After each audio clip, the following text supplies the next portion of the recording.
Shadows of the past, my unbreakable secret. They say some moments haunt you forever, clinging like silent shadows, always present.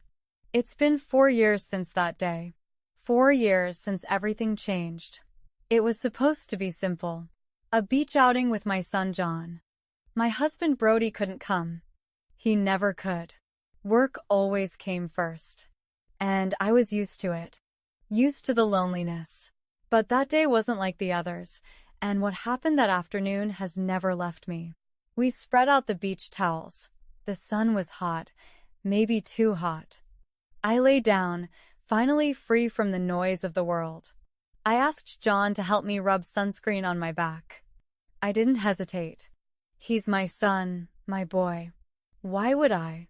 At first, it was nothing. Just his hands on my skin. But then I felt it. I felt his hands sliding lower and lower. And I didn't stop him. Why? You think you know yourself. You think you know your family. But there's always a moment, a single moment that can make everything collapse. For me, it happened that day on the beach, and I've never been the same since. Brody and I had been married for over 13 years. To anyone who knew us, we were the perfect couple. Nice house, good kids, stable life. But you only see the cracks when you're inside. You only feel the emptiness when you live it. 4 years, Brody's work was his entire universe. Late nights, weekends, holidays, I told myself he was doing it for us, that the overtime and dedication were building the life he wanted for our family. But after all that time, the stories started to crumble. What good is a house if no one is ever in it? I became invisible to him. When he came home, he barely looked at me. He stopped asking how I was, what I wanted, what I needed. Our conversations shrank to small practical sentences, bills, groceries, the kids. He loved John and his little sister. But even with them, his presence felt like a shadow. He was there, but not really. I often sat across from him at the table, wondering if he still saw me at all. That morning, I remember standing in the kitchen while Brody rushed toward the door. He grabbed his briefcase, kissed the top of my head, and looked at me just once. Sorry, Charlotte. I can't come today. Something came up at work. I didn't even protest. I just nodded like always, throat tight. I told myself it was fine. John and I could go alone. John was 17 then, tall, lean, with the same brown eyes as his father, but a softer face. He didn't say much, even when I told him it would be just the two of us. I think he was used to his dad letting us down, too. He shrugged, grabbed the bags, and followed me to the car. I watched him in the passenger seat on the way there, earbuds in, staring out the window like every teenager. I couldn't help but smile. He was growing up so fast, and sometimes I wondered if one day I'd blink and lose him, too. The drive to the beach felt endless. My thoughts drifted, as they always did, to Brody. I remembered all the things we used to do together. Movie nights, long aimless drives, just for the pleasure of being together. I remembered the way he used to look at me, how his eyes lit up when he saw me. I hadn't felt anything like that in years. I hadn't felt anything at all. I was so tired of being invisible. We finally arrived. John helped carry the bags to a quiet spot near the water. I spread out the towels while he set up the umbrella. I don't know why, but suddenly I felt the need to talk to him. Maybe because we were alone, or maybe I just needed to talk to someone. It's nice to get out, isn't it? I said, trying to sound cheerful. He just nodded, pushing his hair back with one hand. Yeah, Mom. I lay down on the towel. The sun's heat sank into my skin. I stayed still for a moment, simply letting myself go, as if I could shed the weight of the last few years, even for an hour. Then I remembered the sunscreen. I turned to John. Can you help me put some on my back? I can't reach. He looked at me for a second, almost hesitant, before taking the bottle from my hand. I lay on my stomach on the towel and waited. The first touch was gentle, careful. His hands were uncertain, as if he didn't want to hurt me. I smiled to myself. It reminded me of when he was little, when he held my hand to cross the street. His hands were so small back then. You can press a little harder, I said, voice muffled against the towel. It's okay, he listened. His hands grew firmer as he spread the lotion over my shoulders and down my back.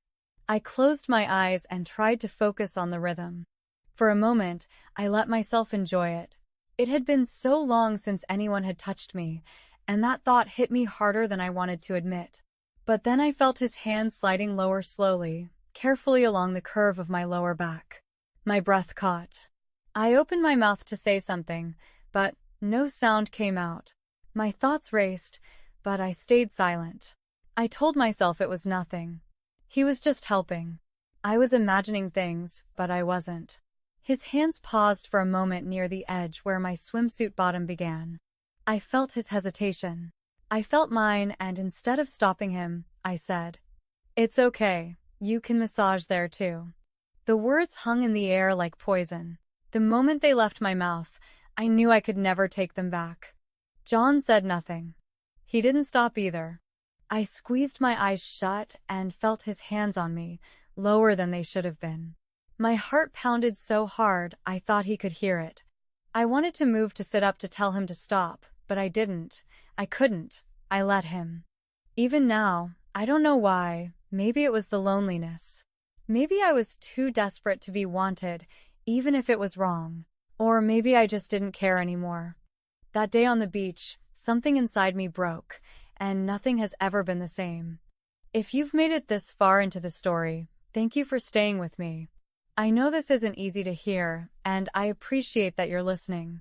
If you find this story interesting or think someone might recognize themselves in what I'm sharing, take a moment to like and subscribe. It really helps me keep sharing stories like this and lets me know I'm not alone. Okay, back to the story. After that day at the beach, something changed. I couldn't ignore it. What I felt, what I saw, the way John looked at me afterward, it wasn't just a fleeting glance or a passing moment. It was constant. Every time our eyes met, there was something different in him, something I didn't want to name, but couldn't ignore. I tried to bury it. When we got home that evening, I did everything I could to act normal. I made dinner, asked John about school, folded laundry late into the night. My hands kept shaking. I replayed everything over and over. His hands, the way he lingered, the tension I felt in my own body. I hated myself for it. And I hated him for making me think of my own son that way. Brody noticed nothing. He came home late as usual, tired, face heavy. He kissed my cheek out of habit, just a shadow of what it used to be. "Long day?" I asked, hoping for a little conversation. He grunted and nodded, already halfway to the living room. It was always like that. His presence felt almost superfluous. I felt invisible again. That night, lying in bed next to Brody, staring at the ceiling while he snored softly beside me. The house was quiet, but my mind was not. I couldn't stop thinking about John. His hands, his gaze. I knew it was wrong. I knew I had to stop whatever this was before it went any further. But there was another part of me, something dark, something lonely, that wanted to hold on, that craved attention, that craved to be seen. The days passed and John said nothing. But his silence spoke louder than words. He didn't avoid me. Not really. Instead, he stayed closer. I caught him watching me when I cooked, when I cleaned, when I sat alone on the couch at night, and I let him. I didn't stop him. I didn't stop myself. Then came the following weekend. It was hot again, and the house felt stifling. Brody was working another night shift, leaving me alone with John once more. I asked him if he wanted to go back to the beach, just the two of us. I don't know why I did it. Maybe I thought getting out would clear my head. Maybe I wanted to test myself, see if I could push it all away. The car ride was silent this time. John didn't put in his earbuds. He just sat there staring out the window, me bouncing nervously. I wanted to say something, anything to break the silence, but every time I opened my mouth, the words stuck in my throat. When we arrived, the beach was almost empty. I remember the blue of the water, the softness of the sand on my skin.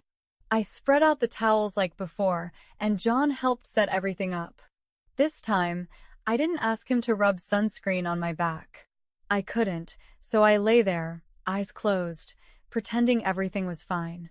But even with my eyes closed, I saw him. I saw him watching me. The breaking point came later that afternoon. We decided to rinse off in the beach showers before heading home just to get rid of the sand. But something happened there, something I still can't fully explain. John went in first, letting the water run down his back. I stood a little apart, watching him for a moment before stepping beside him. I don't know what came over me, but I took off my swimsuit and stood next to him. The cool water hit my skin. John looked at me surprised. I don't know if it was shock, confusion, or something else, but he didn't say a word. I looked at him, really looked, and said, "You should take your shorts off too. You need to rinse properly." I don't know why I said it. Maybe I wanted to prove I could control myself, that I could stop this. Or maybe I was testing him. Testing myself. He hesitated for a second, then did what I asked, slipping off his shorts. And there we were, alone, water streaming over us, nothing between us but what we both felt. I turned my back to him and said softly, "Help me with my back." And he did. His hands were careful again, like before, but the intention was undeniable. I felt it in him. I felt it in me when he placed his hand on my waist. I froze. The air seemed to thicken around us. The sound of the water covered everything else. I could have run. I could have stopped him, but instead, I leaned closer. I took his hands and guided them. And when I did, he didn't pull away. What happened next? I can't explain it. I won't. It was a moment. A blur of need, loneliness, and other things I don't want to name. It wasn't gentle or slow. It was desperate, passionate, and deeply wrong. But I couldn't stop it. I didn't want to. And when it was over, we stood there, water still running over us, the world fading, but not the truth. He held me afterward like no one had in years, and I let him. Afterward, we didn't speak. We dried off, packed our things, and walked back to the car in silence. I glanced at John out of the corner of my eye, face flushed, movement stiff. I knew I had ruined everything. I knew we had crossed a line we could never uncross. And yet, for the first time in years, I felt alive. The drive home was quiet at first. The car felt too small, too heavy, as if the air itself was pressing down on us. I gripped the steering wheel, trying to focus on the road, but my thoughts were spinning. I could still see John, his hands, his body, the weight of what we had just done. I stole glances at him in the passenger seat. He sat rigid, staring out the window, face red, jaw tight, and then suddenly he spoke. "Mom," he whispered, voice low, almost uncertain. I didn't look at him. I couldn't, but I heard him. What happened? My heart skipped. For a moment, I thought about pretending, minimizing it, changing the subject, but there was no point in pretending anymore. Not after what we had done. I took a shaky breath and answered, "I don't know." It was the truth or as close to it as I could get. I didn't know what had happened. I didn't know why. All I knew was that everything had changed. We sat in silence after that. Both of us lost in the dark. I thought that would be the end. That we would go home, try to forget, pretend nothing happened. But John had other ideas. Before I could even open the car door, he leaned over and kissed me. He hesitated, as if afraid I would pull away, but I didn't. I let him, and then I lost control.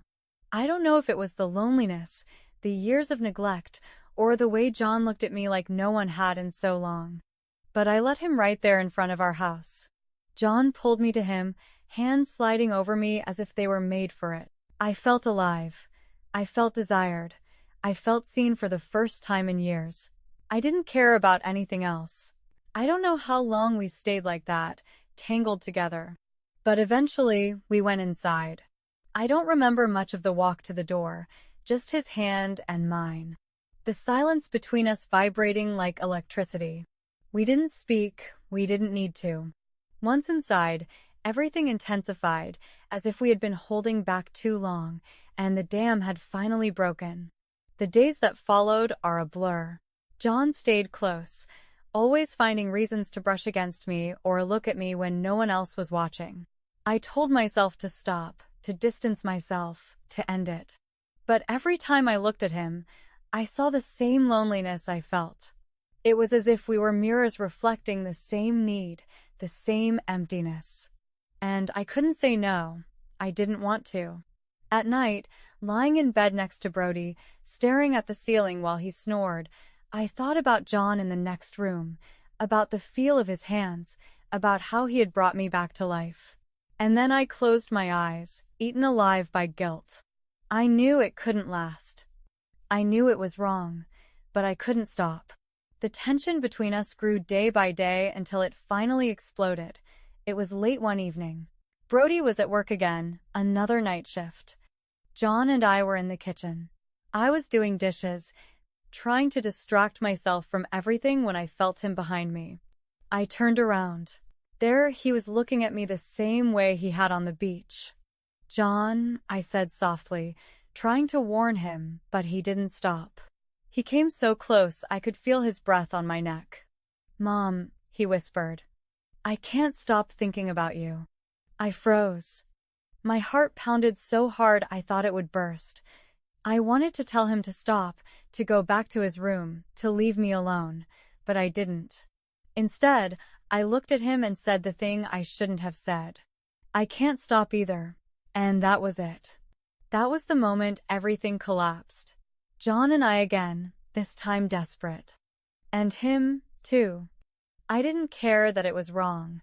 I didn't care about Brody or the life we had built. All that mattered was him, but my son, the only person who made me feel important. Things have never been normal since that day on the beach. In fact, I'm not sure they ever will be again. John and I crossed a line that can never be uncrossed. What started as a single moment turned into something I can no longer control. The guilt is their heavy constant, but it doesn't stop me. And that's what scares me the most. I look at my husband Brody and my daughter every day and wonder how he can be so blind. How can he not see? How can he not notice the cracks spreading through our family? Maybe they're too absorbed in their own lives to see that I'm breaking. Or maybe I've just gotten better at hiding it.